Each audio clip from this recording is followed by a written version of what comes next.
Patience for you. I'll give them to you at the end in case you're not certain.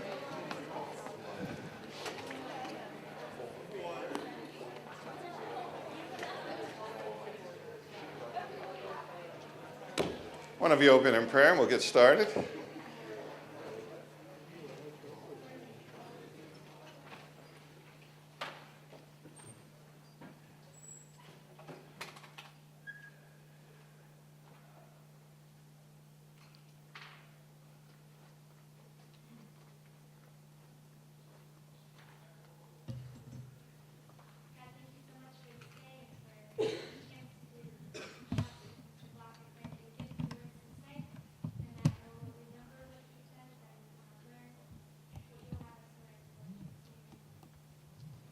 Amen. Last hour we concluded with the contribution from Mark Woodhouse on the seasons of life. We were talking about the relationship of age of elders and deacons. The seasons of life concept is very important. It's a great thing to get hold of in your experience of growing up. We learned about 0 to 20.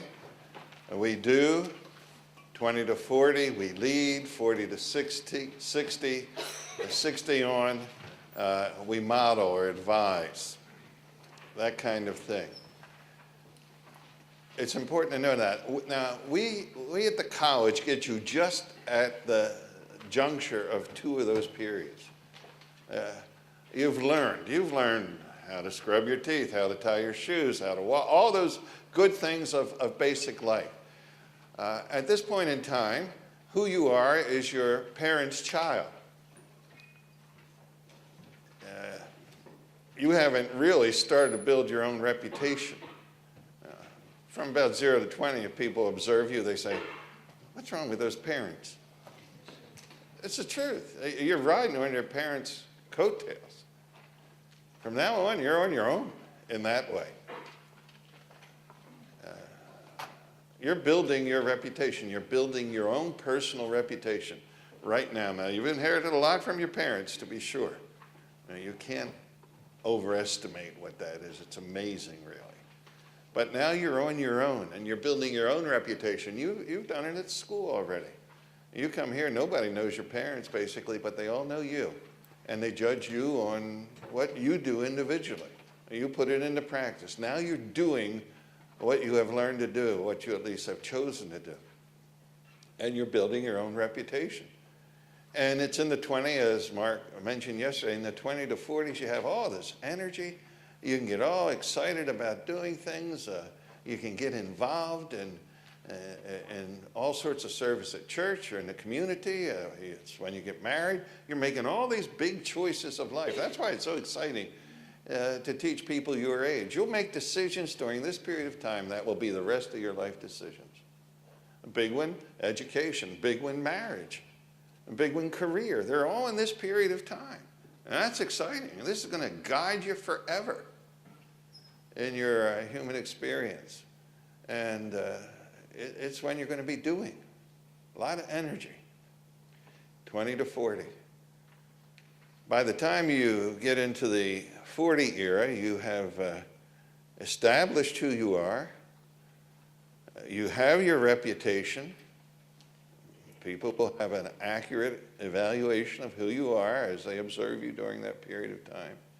You will have gotten all sorts of practical experience. You know what to do and what not to do, not because you read it in a book, but you tried it. And you found out what really does work. And your gifts have been exercised. And you really come to know who you are in a very real sense. That's the golden era of life in many ways. Then, having accomplished all that, and this is where your folks are right now, the 40 to 60 range, you can lead people because you say, hey, follow me.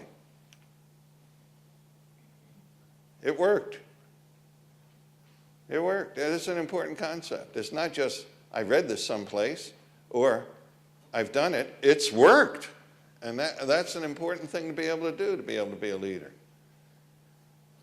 And then in the spread of life, church life, as you get into the late 50s, early 60s, there's this whole generation behind you that is in touch with, in a very real sense, with the previous generation, way more than you can be a generation removed.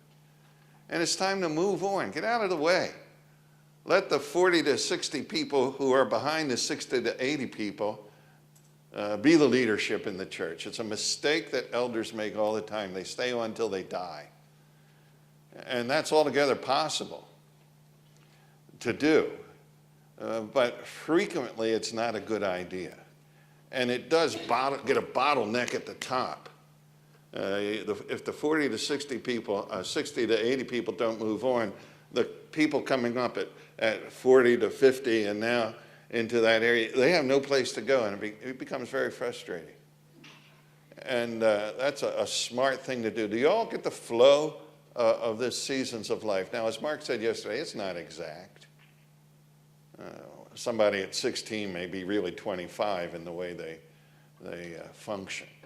We recognize that, this whole generational thing. Have you ever noticed the generational discussions? Generations don't come boom, boom, boom. There's always overlapping. I'm in the middle of the builders and the boomers. I'm the last of the builders in the early part of the last of the builders, early part of the boomers. And generations are not specifically dated, but it seems to be.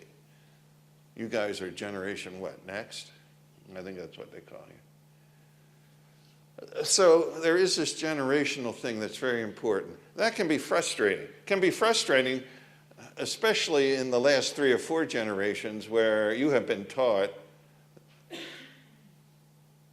if you're over 40, you shouldn't even be trusted. Now did I hear a bell?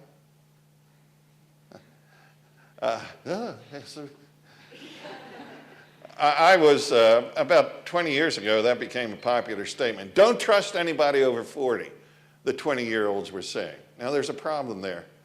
Can you identify the problem if they were saying that 20 years ago? They're 40 now. That's just the way it works. It becomes very antiquated.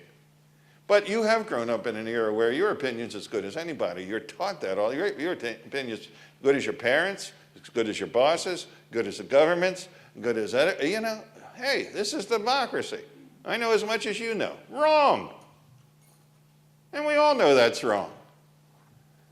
But if it's such an inbred part of us, and it is, it gets complicated when, in fact, you have all this energy at 20, and somebody is sitting here saying, you know, when you're of the age bracket where if you get married and you have children, they could all be believers, then you could be an elder. That gets really frustrating because that's way out there for you. Now I want to tell you something that's not frustrating for you guys and for your girls. You can be a deacon next week. That's the age bracket of deacons. Nothing wrong with that. That's the apprenticeship to elders.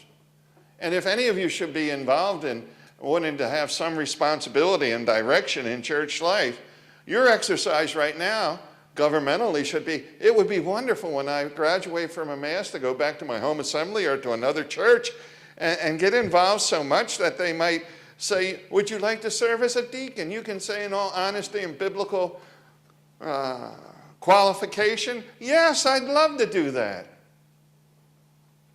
That's what should be on your mind right now if you're looking for leadership in church life. Deacon responsibility. We'll talk about that directly. So in this concept of elder, I introduced the age distinction. I look at an elder and a deacon as very much related.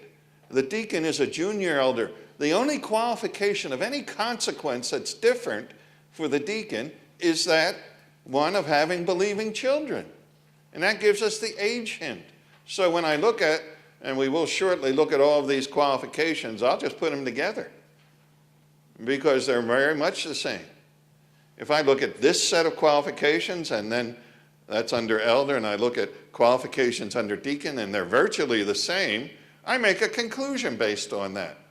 If here are a set of qualifications for a job and here are a set of qualifications for a job and they're virtually the same but different titles over the top, what do I say about the kind of job they're having? What would you say? Same qualifications for elders, virtually the same for deacons. What would you say about their job? Virtually the same. Right answer. Virtually the same. And then I say, oh, there's only one little difference. And it relates to family. And then we see some other things about deacons. We'll see them directly. I view a deacon, and this is a variant of most of church government discussions. I view a deacon as a junior elder. What do you think of when you say deacon? If you're Baptist, that's the level of government that's there. They call what I would call elders deacons, lots of times. Or trustees, different names, same job. In the assemblies, what's a deacon? What do you think of when you say deacon? Someone who does like the work. Yes. Yeah, it's the money, it's taking care of the building, it's getting the snow off the parking lot. That's deacon job. You can get an unsaved pagan person to do all that, right? You don't have to be a Christian to plow snow, fix a bathroom toilet, clean a building. They didn't even have buildings in New Testament times. But they did have visitation. They did have the distribution of the food to everyone. They did have evangelism like Philip the deacon. They're just younger folk doing the same kind of thing. And we'll talk about that later. And get this concept of an elder and a deacon. Deacon's a junior elder, an elder in training, an apprentice elder. We'll talk more about that down the line. This chart establishes the fact, and we'll go on from here, establishes the fact that a bishop and the elder is the same person. That did not stay long in the church. We've mentioned that already. Soon there became a bishop who was the leading elder of a given church, eventually over a lot of local churches in a given area. In the original meaning of the term, an additional description of the elder and the bishop, he was the same person. The one described his age and spiritual maturity, and there is an age dimension. That's why we talked about the qualification of having believing children that demonstrates the age dimension in broad terms. There is the age dimension. He's an elder person. That's the word presbyteros. He is also an overseer, episkopos. That's the term bishop, as in Episcopalian, episkopos. That's the word bishop. The meaning of the word is epi, over. He oversees the church, describes his ministry. This section in Acts 20 proves it. Paul is stopping at Miletus. He's rushing up to Jerusalem. He wants to see the elders from the church at Ephesus. He calls them out, and he calls that group of men that come to visit him bishops, overseers. Feed the church of God, over which the Holy Spirit has made you an overseer. Same group of men. We could just as well have said, there's going to be a bishop's meeting after prayer meeting. What would you think if in a church you heard that the bishops were going to be meeting? You'd be shocked. What do you think of when you think of the term bishop? A big hat. Yeah, you do. It's a very formal term in our setting. A higher clergyman, higher office in the church. In the New Testament, if you said the bishops are meeting or the elders are meeting, you'd be talking about the same group of men meeting. The one term elder describing his age, consequently his spiritual maturity. The other describing his responsibility. Are we all clear on that? Bishop, elder, same guy. Okay? Now, I would suggest to you, do you guys buy books? I mean guys non-generically. Do you all buy books? How many of you buy books anymore? I know one of the things you do is buy computer software that has the books on. I haven't quite made that transition yet. Used to be when computers came, I couldn't write my I had to write my thoughts out. I couldn't do it on, now I can do it on the computer and do all the rest of it. It takes time to get used to it. You don't have to get used to it. You're born with a button finger. It's just the way you are. My grandkids can do so much more than I can. This is a great book. Everybody should have this book. Vine's Expository Dictionary of the New Testament. You got to have this if you're going to seriously study the Bible. Either computer or hardcover. I prefer hardcover. It's hard to get the computer in bed with you. Okay, but they got little things now. But I go blind with that. So, it's a great book. It's got all the words of the Greek New Testament and Hebrew as well. The original, and you just have to know English to do this. What's elder? So you look up E under elder, and you get elder, and it says this is the word presbyteros, and here's how it uses. Yeah, I'll do it for you. This is what it says. This is wonderful. Let's look up elder. Ear. It's after ear, I think, isn't it?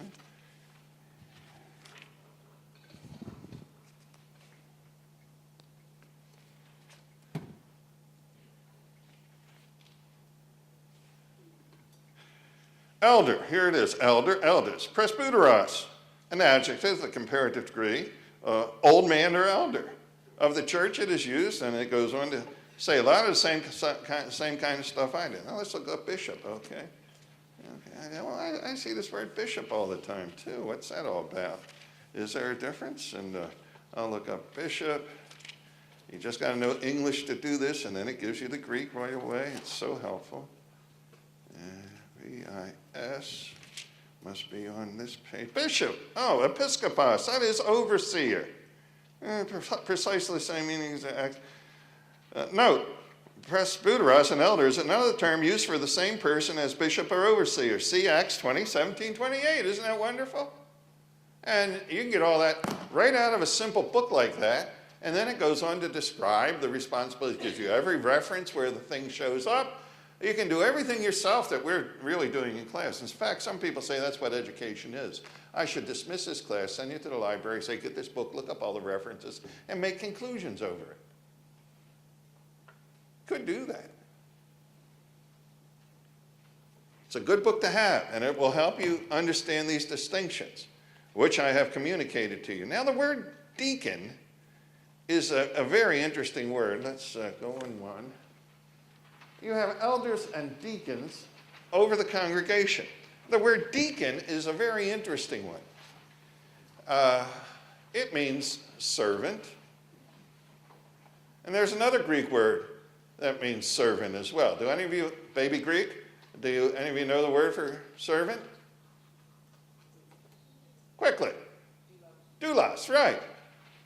Doulos, diakonos, the two words. They can both be translated servant. It is clear that there's a technical use of the word diakonos, deacons, because there are qualifications for deacons, just like there are for elders. Elevates it to a position. I'll go to this next one. I guess I won't go to the next one.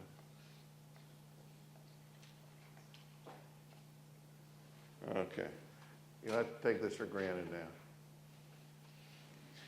In Philippians 1, it says, to the bishops and the deacons with the saints. I think I may have that in your set.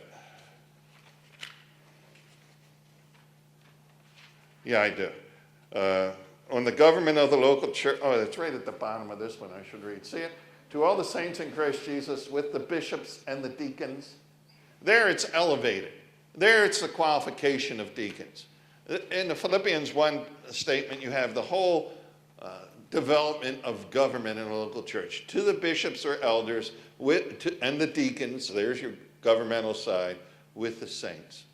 This is the third iteration of this chart. I've made two uninspired charts, and then this one. This is right.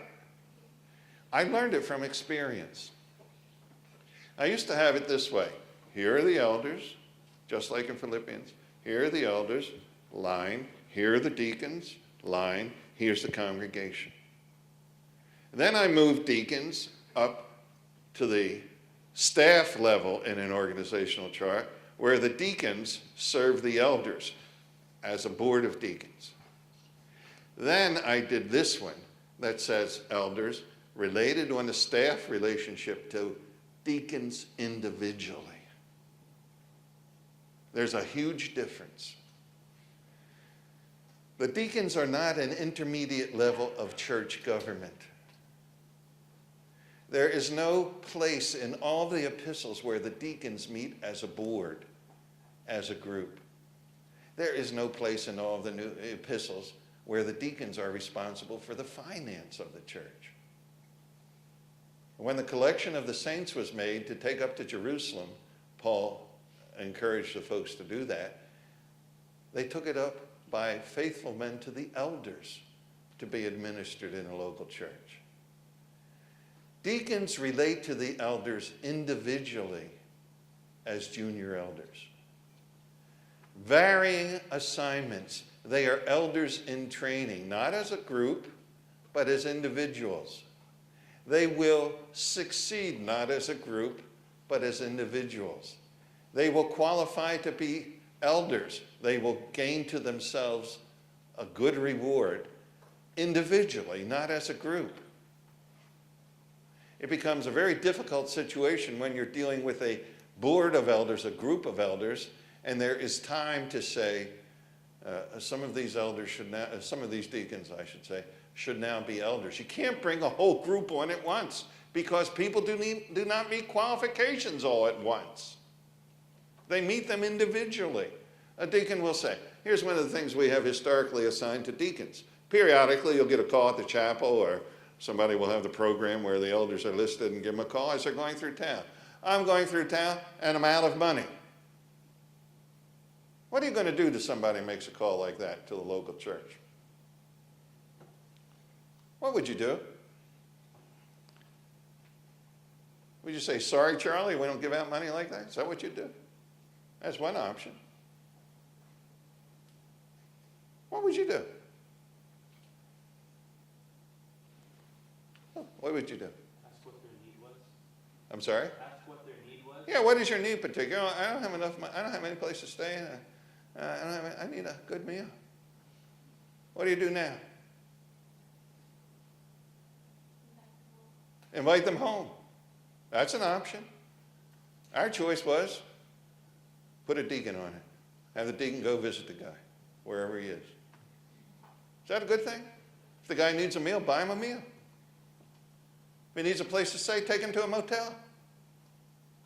More often than not, you'll find out, they're trying to get a free buck out of the deal. But we need to feed people. You don't just say, go starve.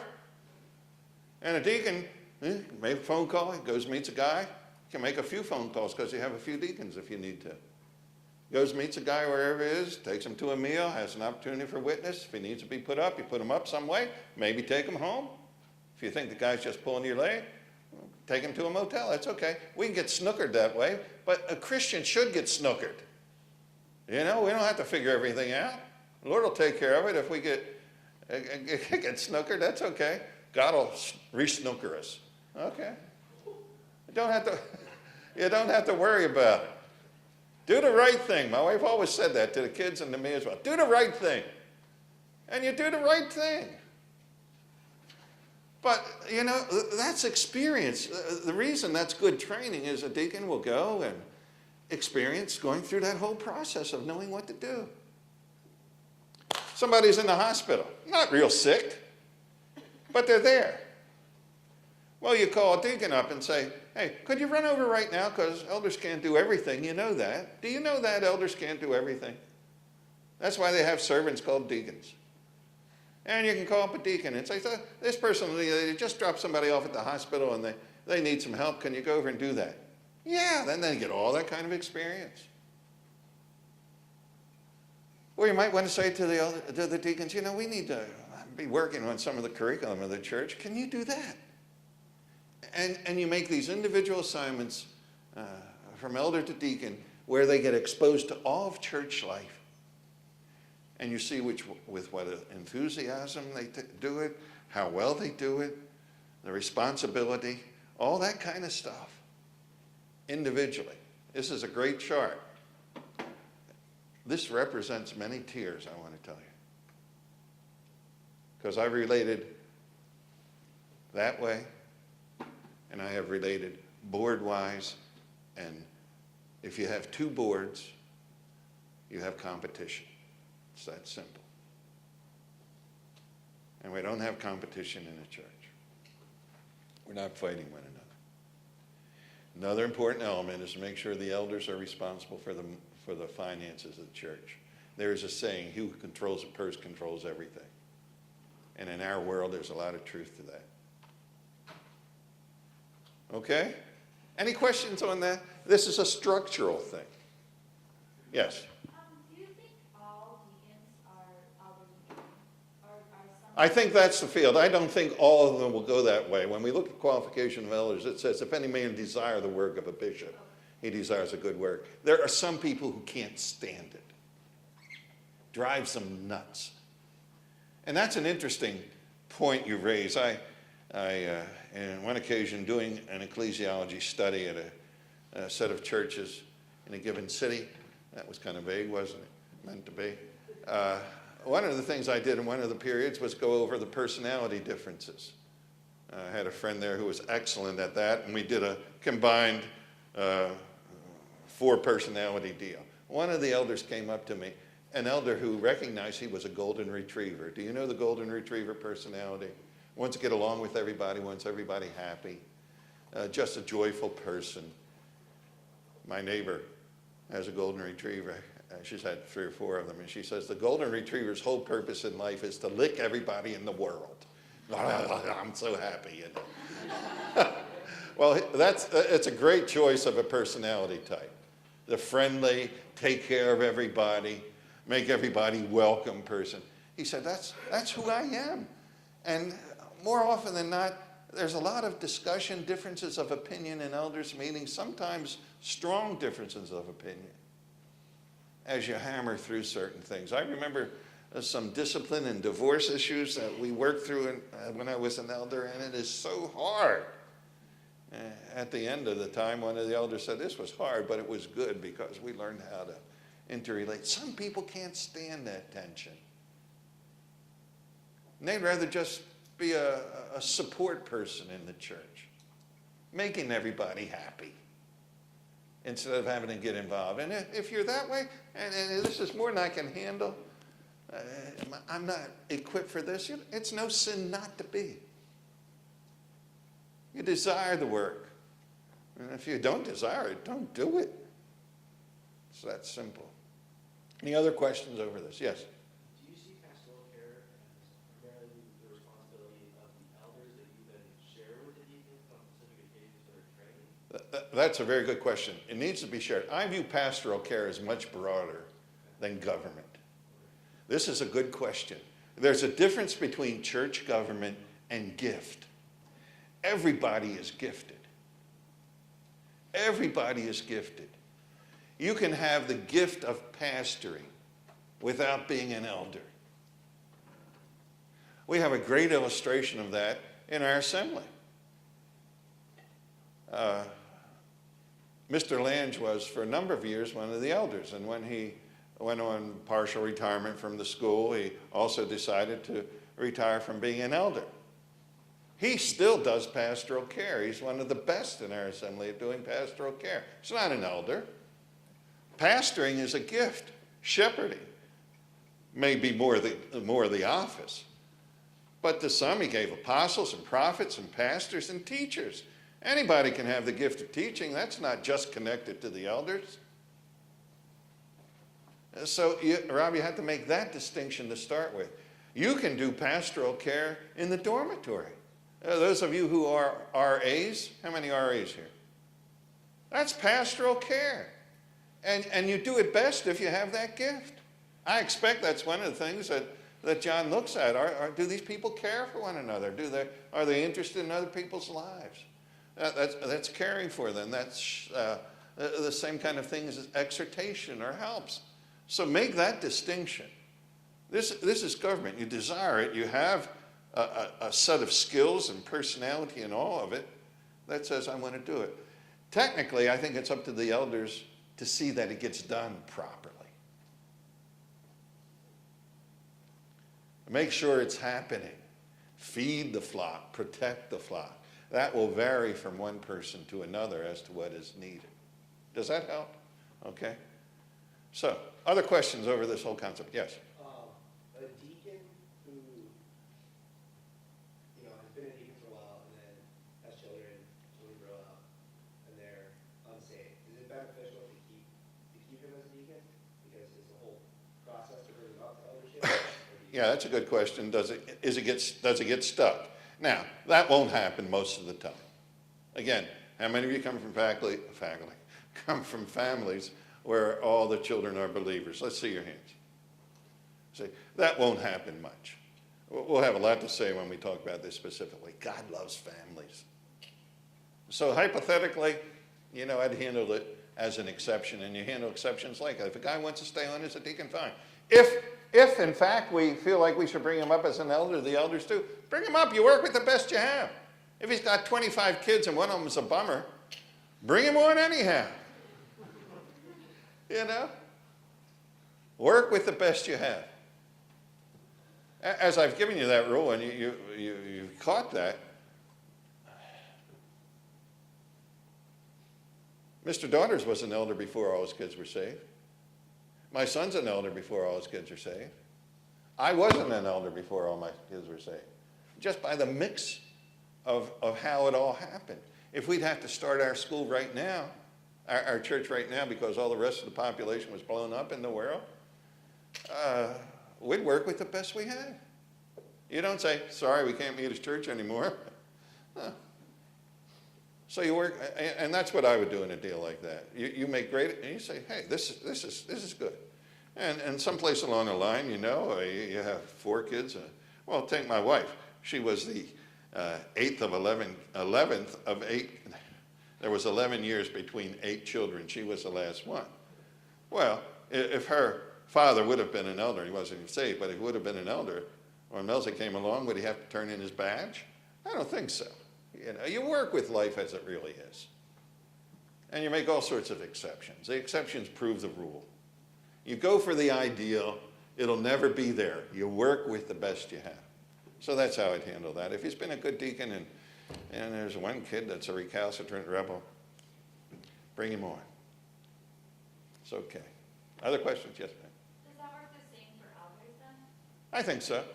Yeah, I've seen elders resign because some kid gets out of the way. Do you know what? The Lord is described as a chief bishop in Peter, and all his kids are not under control. He doesn't turn in his crown, does he? Have you ever thought of that? All his kids aren't perfect.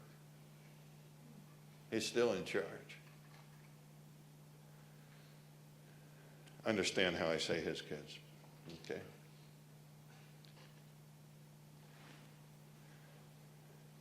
An important chart. If you're Pope for the day and they say organize this church, do it like that. Don't do it like that. Don't bring this up and say another board.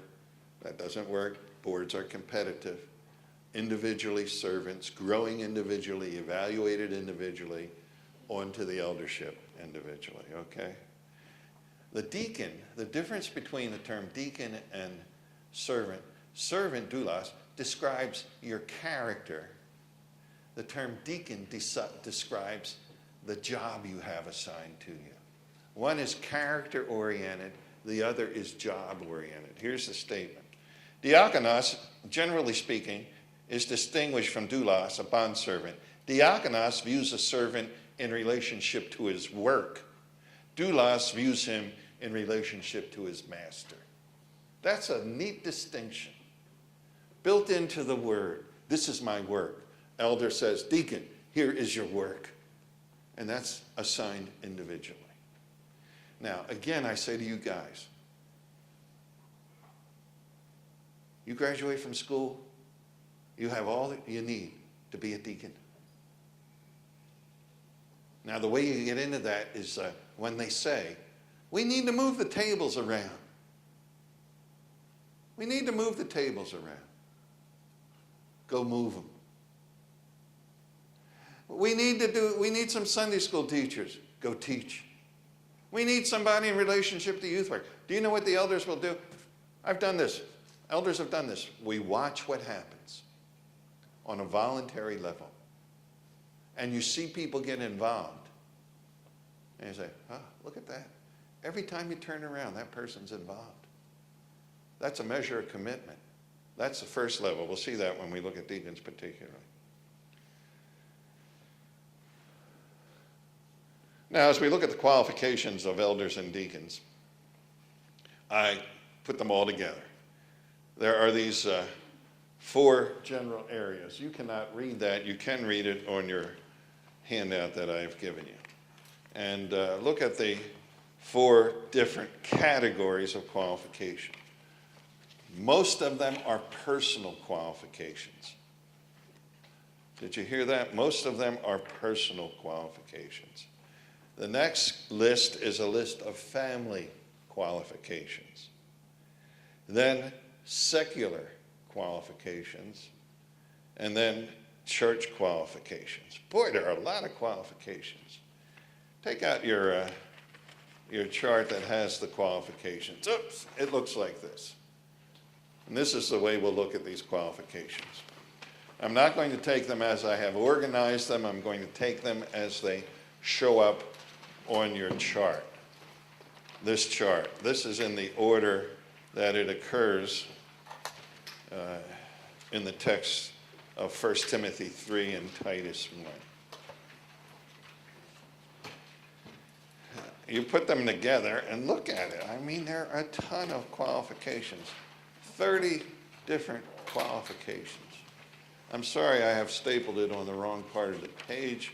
I've just mastered how to get it in the other part when I run it. Next year I'll be okay if I remember. 30 qualifications. Now, I have the quality, the transliteration, because if you take up different translations, some of these words are so close they'll translate it with the same word from one translation to another. So I've given you the transliteration of it. And then the meaning itself, the reference, and then I have ED. If the X is under the E, it's elder qualification. If under the D, a deacon qualification. Sometimes it's both. You see that. The Timothy one is the only place where qualifications are related to deacons. And if there's a similarity, I have a look at qualification number or whatever. So that's the way it is. And what we'll do is look at each one of those. Some of these are more controversial than others, more complex. Now, how do you approach this? Do you think there's an elder in the world that meets all these qualifications? What do you think?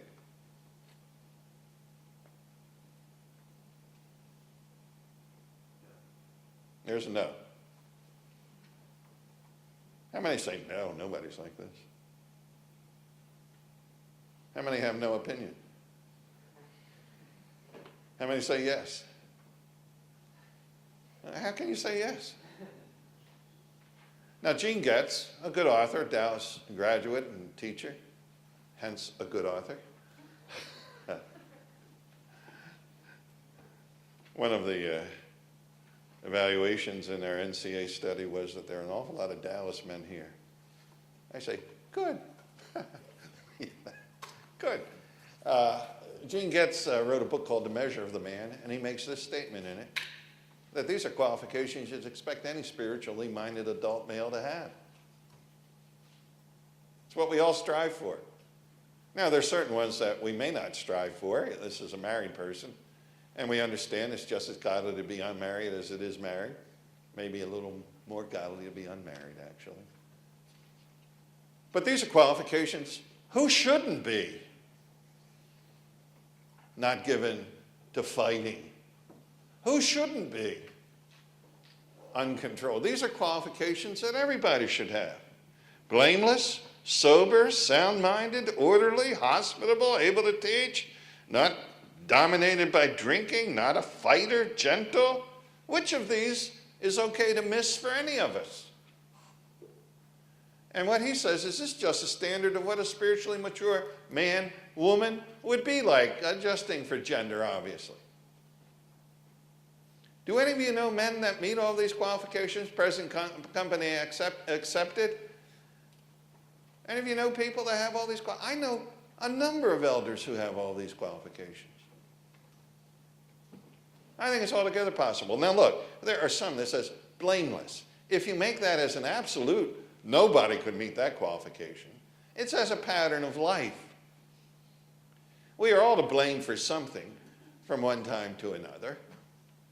But if a pattern of life is blameless, that qualification is met.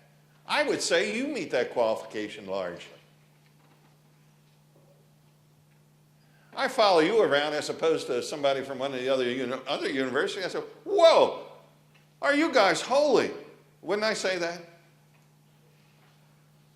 I'm not joking. Wouldn't I say that? You guys largely live a very clean, pure kind of life. You'd be a shock to the average person your age out there in the world. You know that's true. Any of you been to a public university? Isn't that true? Man, you're so different. Brian, are you different than the rest of what school were you from? Iowa State. Are you different? We had one of our great students went to Iowa State. He said, I have the whole library on the weekend. I have it to myself. Is that true? Yeah. Yes. What are they doing down at Iowa State? Not Iowa. You went to Iowa State.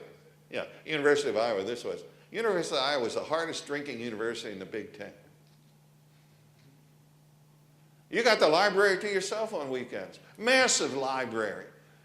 Thousands and thousands of volumes. You're there by yourself. He said, I don't know what's going on down here. You know what's going on down there? The football game, you know. It's the truth. It's a different world. One of our faculty met, a kid went to one of the universities and he's in his room, came in one night and the guy's in there with his girlfriend. He's kind of shocked. He didn't know what to do. He says, where I sleep? Next day he said, listen, if you're going to do that, tell me so I can go someplace else. That's what's at the university. You guys are so different. And so I have people say that about you. When I talk to my neighbors, and especially people in the educational world, and they run into our LED people, any of you LED people? Yeah, they run into them in student teaching and all that kind of stuff. They say, I don't know what it is, but your students are so different than all the other students. Do you know what I tell them it is? What do you think I tell them? They're living their life for the Savior. Little deal for witnessing, okay? That's the difference. So blameless? We have 250 people. We discipline 3 or 4 a year. That's wonderful. It's not perfect. Nobody's perfect.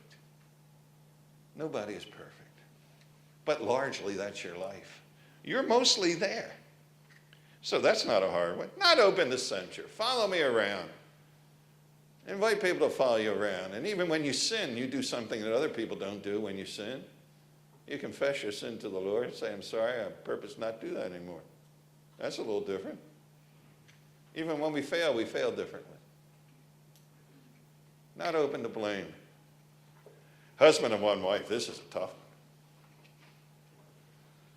one. Husband of one wife. The elder is qualified this way in this qualification. He is the husband. Oh, it's 4 minutes after already. He's the husband of one wife. Now, what's that mean? You can tell when a thing is vague by the numerous, well, either vague or something I don't like, by the numerous interpretations that arise. 6 different interpretations have arisen over this one. What do you think the Catholic priest would say? His qualification says to be a ruler in the local church, you have to be the husband of one wife. He will say, I am married to the church.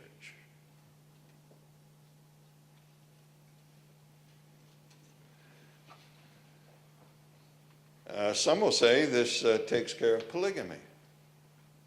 You can't have many wives. Now, we talked about working with what you have.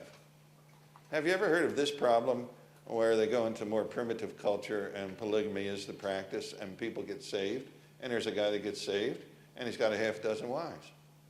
Or maybe let's say 3. And he becomes spiritual leader of the group. You think that happens? It does happen. What do you do with that person? What? Yeah, you work with the best you have. And you preach a lot from Old Testament about Abraham, David, Solomon, you know. You wait for the what missionaries usually do is wait for the next generation, where they have had the teaching of the Word, to have the full qualifications in place, but you work with what you have. The problem is, in New Testament times, in the Mediterranean, polygamy wasn't a problem. Immorality was a problem. There was all sorts of that. But polygamy was not largely an issue. It's not a historical context. It certainly is included in the husband of one wife, but not the interpretation. Divorce. If a person is unsaved, married, divorced, saved, remarried, does that work? Does this outlaw that kind of a thing? Probably does. Marriage is not just a Christian institution, it's a human race institution. Divorce outside of the church is as bad as, it's not as bad as divorce within the church, but in both instances it's a deviation from God's principle. Marriage is for the whole race. When the whole race messes up marriage, messes up male and female, God judges unsaved people for that, and so does he the church. It's not that it's a neutral thing. I think it probably would rule out divorce. Would this rule out an unmarried man? That gets a little sticky.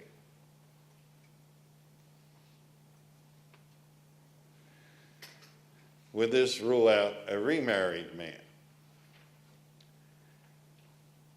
When Melzi died, a friend of mine came up and said, I'd like to talk to you. So we chatted some. And what he was trying to say is, Dave, you know it's okay to get married again. I mean, she wasn't even buried, and this guy's talking to me about this. I felt that was a little strange. My wife and I had some discussion about that. And I said to her, anyone else would be disappointed with me, and I certainly would be disappointed with them, having been married to the perfect wife. So that's not even an option in my thinking. I want to tell you that for more reasons than that. I think this does. Have any of you ever seen an older person remarry? Have you ever noticed how silly they get? They're really older, I mean, my age. They start holding hands with their wife again, treating like a teenager. You know, they're so giddy, it's hilarious. And then people say, what's going on here? And the children say, you never treated mom like that. You know, they say things like that. I know that happens. What I know is the truth, that not being the truth, is that the beginning of a relationship involves some concentration of time. One of the advantages of being an elder, married to the right kind of a wife, is she pushes you out the front door to go do the work of an elder. Did you hear that, ladies? Go do it. Go do it. I don't need your quality time. People in the church need your time. Go. Go. That's a mature relationship, I want to tell you. You don't do that the day after you're married. You just don't. So I think it probably means that, once married. I think it means once married. Now, the favorite one is the one-woman sort of man. Most of your commentators, evangelicals, will come down on this. Doesn't have to be a married person, but he's not somebody that's shopping the field to find somebody. He's not a womanizer. He's not after somebody. It's not a focus of his life. He's a one-woman sort of guy. Now, the reason I come down on married and not remarried is A rule of hermeneutics, a simple rule of hermeneutics. And I'll take 1 minute. It doesn't matter, you're going to advising. They don't even know where to meet yet. So 1 minute more.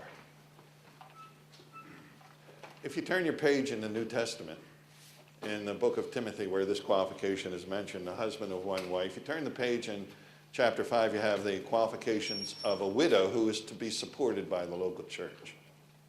And it says of that widow that she is the wife of one husband.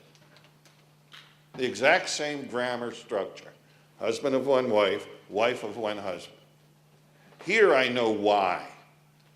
It says if you have two families involved, the other family should get involved in the financial support.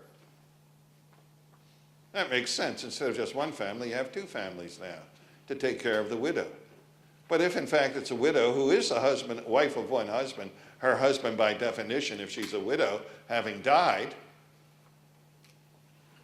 and hence if I take that meaning, which is absolutely clear, cannot be debated, and bring it over to this page where Paul uses the same term, the husband of one wife, that it means once married. And I think that's the best deal.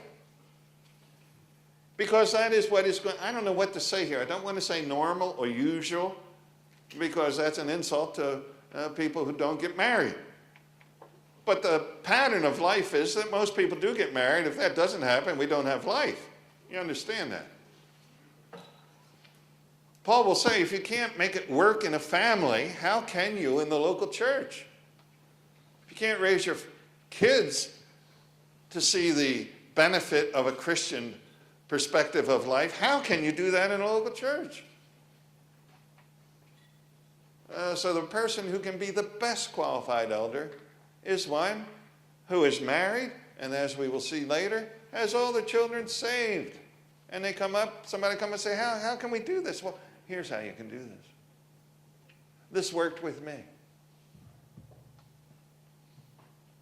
We'll stop there.